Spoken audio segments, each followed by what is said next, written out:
कि वो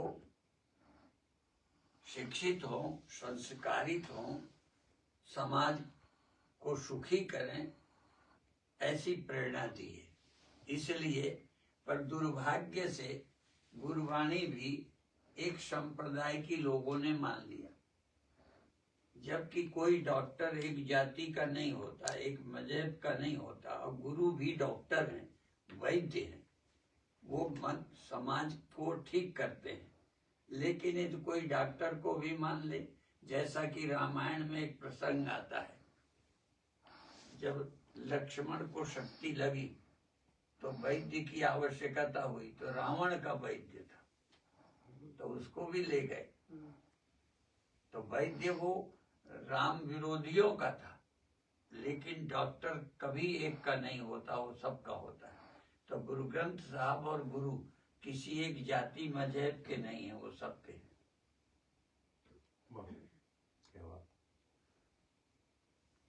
गुरबाणी में जैसे आया अध्यात्म के बारे में बहुत सारी जगह, जैसे कई शब्द हैं गुरु नानक देव जी के भी हैं और गुरुओं ने भी दिया है उपदेश, मगर जो वेदांत है उसको भक्ति में सम्मिलित करके उन्होंने उपदेश दिया है। तो कुछ शब्द वेदांत के हैं, जैसे एक कृष्णाता सर्वदेवा, देव देवाता आत्मा, आत्मा वासुदेव जे कोई जाने पे हो, नानक ताको दास है सोई नरेंद्र जी। इसका थोड़ा अगर आप पहले तो हम यही कहेंगे कि पहली बात तो ये हमें स्वीकार कर लेनी चाहिए कि गुरु सबके लिए होते हैं। फिर दूसरा ये है, ये 100 चंदा उगो, सूरज चढ़े हजार, एते चांदन हो दी, गुरु बिन घोर अंधार। गुरु के बिना अंधेरा नहीं जाएगा, गुरु बिन घोर अंधार, गुरु बिन समझ ना आवे, गुरु बिन सूरत न सिद्ध, गुरु बिन मुक्त न पावे। तो मनुष्य मुक्त नहीं होगा, स्वतंत्र नहीं होगा। मुक्ति का अर्थ मरने के बाद न समझो, स्वतंत्र, स्वाधीन। हम इंद्रियों के गुलाम हैं, कई बार मन के गुलाम हैं और उसके काम करते हैं। हमारे गुरुओं ने मनुष्य को स्वाधीन बनाना चाहा। हम मन के स्वामी बने, इंद्रियों के स्वामी बने, और फिर समाज का काम करें। क्योंकि अभी हम चाहते भी हो अंदर से भला, पर मन हमारा नहीं करने देता। हम चाहते हैं बहुत अच्छा जीवन जिए, ये मन और इंद्रियां हमें जाने कहाँ ले जाती है, नीचे को। इसलिए गुरुओं ने पहले मनुष्य को देवता बनाना था, मानस को देवते किए, करत न लागी बार। मनुष्यों को देवता बनाने का काम गुरुओं ने किया।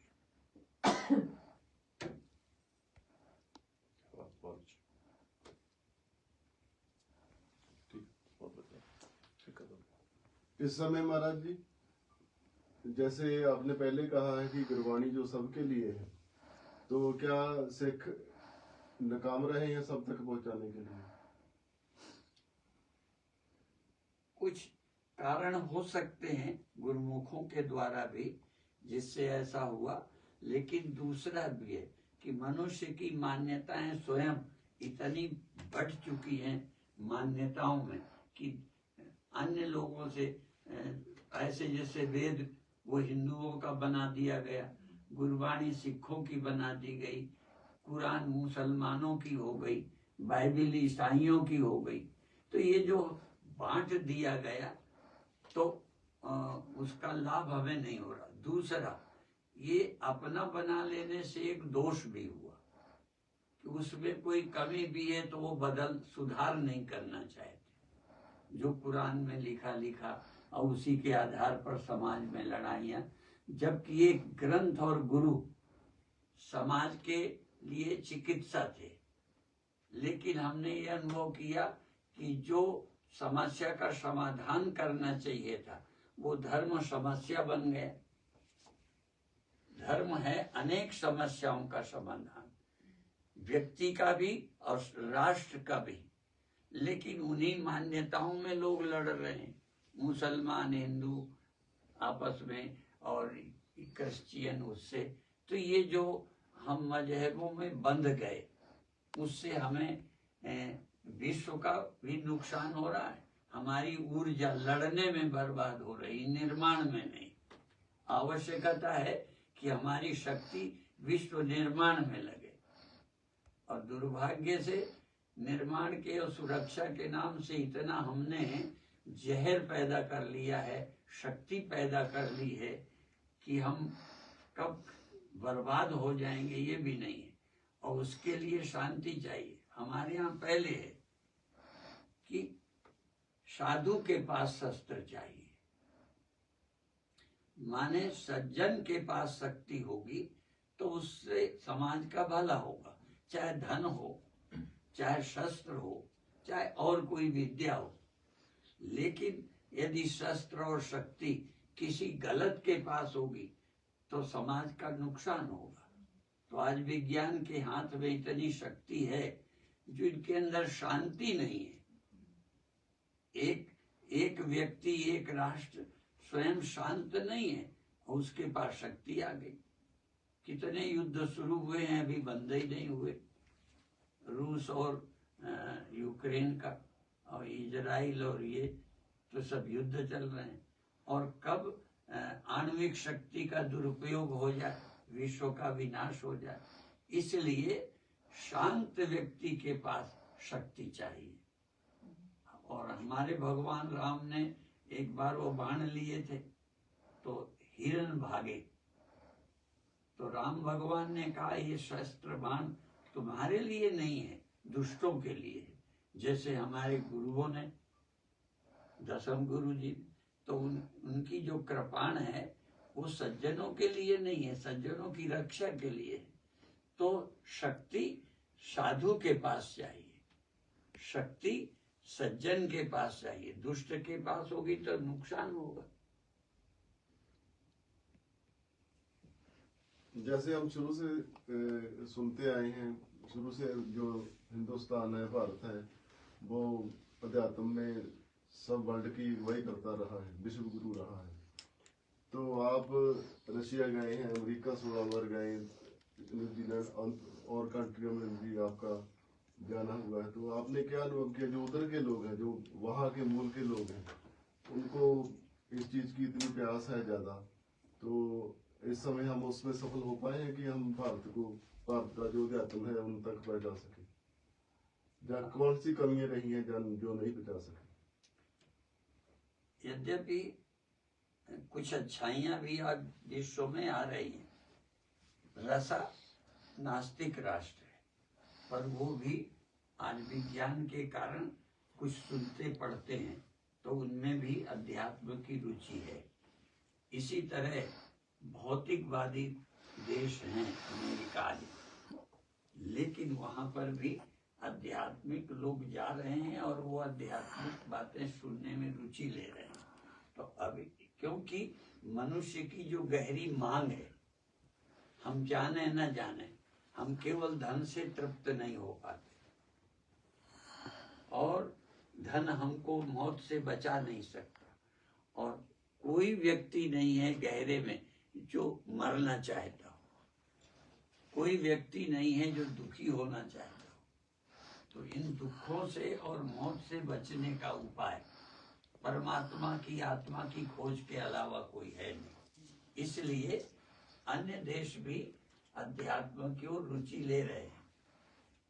थोड़ी बहुत बाधाएं मजहब की हैं, जो किसी मजहब में ज्यादा नहीं बंधे। क्योंकि मैं अमेरिका 16 बार गया, बहुत लोग सुनते हैं, पर जो केवल मनुष्य हैं, जो किसी मजहब में ज्यादा बंधे नहीं है। हमसे वहां लोगों ने पूछा भी कि आप यहाँ हिंदू बनाने आए हैं, धर्म बदलने आए हैं? हमने कहा नहीं, हम तो जीवन बदलने आए हैं, अच्छा जीवन बने। जैसा कि अभी मैंने कहा, गुरुओं ने कहा मनुष्य से देवते की, तो पशु को मनुष्य बनाना है, मनुष्य को देवता बनाना है, हम आगे को बढ़े। इसलिए एक नीति का वचन है, दुर्जना सज्जनों भूया, दुर्जन सज्जन बने। जो सज्जन है, सज्जना शांति मापनुयात, सज्जन शांति प्राप्त करे। दुनिया में सज्जन बहुत है फिर भी दुखी है। तो सज्जन शांति प्राप्त करें, और जो जिन्हें शांति है ये भी पर्याप्त नहीं, वो बंधन से मुक्त हो, जन्म मरण और सीमितता से ऊपर उठे तो बंधन से मुक्त हो। और जो मुक्त हैं वो भी बेकार न बैठे। दुर्भाग्य से आज ये भी समाज में है, लोग मुफ्त का लेना चाहते हैं। हम लोग ये भी चाहते हैं कि मुफ्त का देना बंद हो, काम जरूर देना चाहिए। जो काम ना हो तो सरकार किसी देश की हो, काम नहीं है तो उसको बेकारी का वो दे और काम दे। क्योंकि यदि हम बिना काम के कुछ देते रहेंगे तो आदमी निकम्मा होगा, निठल्ला होगा। इसलिए समाज परिश्रमी बने। तो जो मुक्त हैं वो भी खाली ना बैठे, पूर्णता को प्राप्त करें। तो दूसरों को, जैसे हमारे गुरु पूर्ण है पर चुप नहीं है, कुछ न कुछ कर रहे हैं।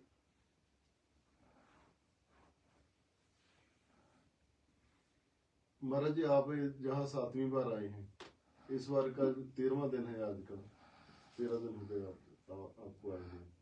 तो जहाँ का अनुभव कुछ अलग है पिछली बार से? जैसे दो कम्युनिटी के लोग जहाँ ज्यादा आपको फॉलो करते हैं, सिख और हिंदू।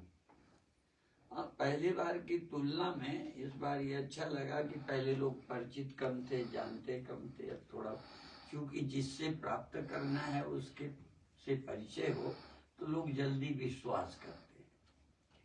और परिचित हो और ये पता हो कि अच्छे हैं, ये बुरे नहीं हैं, तो हम जल्दी उनसे लाभ लेते हैं।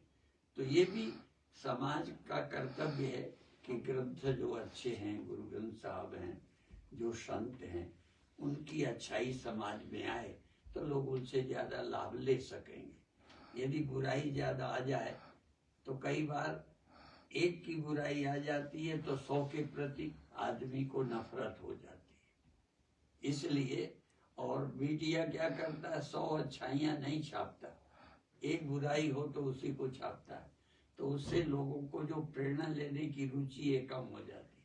तो इस बार लोगों ने, सिखों ने और ने बहुत प्रेम से सुना, बहुत लाभ लिया। और इसका इस देश को भी लाभ होगा, व्यक्तिगत जीवन को भी लाभ होगा। यदि हम स्वस्थ रहते हैं तो हम भी आराम में रहते हैं, हमें भी नींद आएगी, हम परेशान नहीं होंगे, और हमारे साथी सहयोगी भी ठीक रहेंगे। हम बीमार हो गए तो हमें तो कष्ट होगा ही, सारे घर के परेशान रहेंगे। तो इसलिए एक व्यक्ति का अच्छा होना, समाज की सैकड़ों अच्छाइयां आती हैं। महाराज जी, आखिर में जो ये सब संगत बैठी है, लाइव टीवी पर भी आपका संदेश जा रहा है पूरी दुनिया में, तो उनके लिए आपका संदेश क्या होगा? मैसेज आप क्या देना चाहेंगे? ये तो सारे संसार के लोग मानते हैं कि हमारी पॉजिटिव सोच होनी चाहिए, निगेटिव नहीं।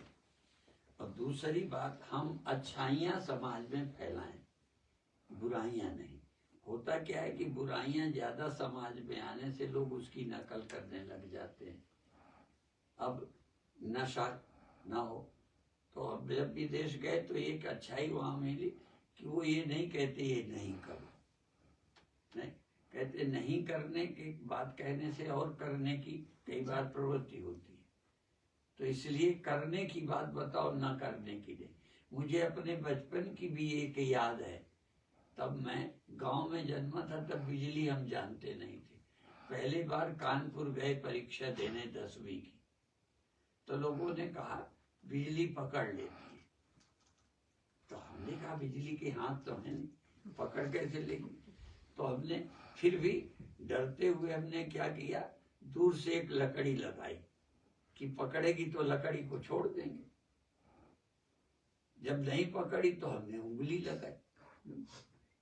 ये सच्ची घटना है। फिर नहीं पकड़ा, तब हमने किसी से कहा कि तार अभी इसके अंदर है, खुला होते तो पता चल जाता। तो अभिप्राय है कि मना करने से व्यक्ति उसको आजमाता है। देखे ये नुकसान करता है तो खा के देखेगा, करके देखेगा। इसलिए जो करना है वो बताना चाहिए, नहीं करने वाली बातें छोड़ देना चाहिए। बहुत सुंदर सर।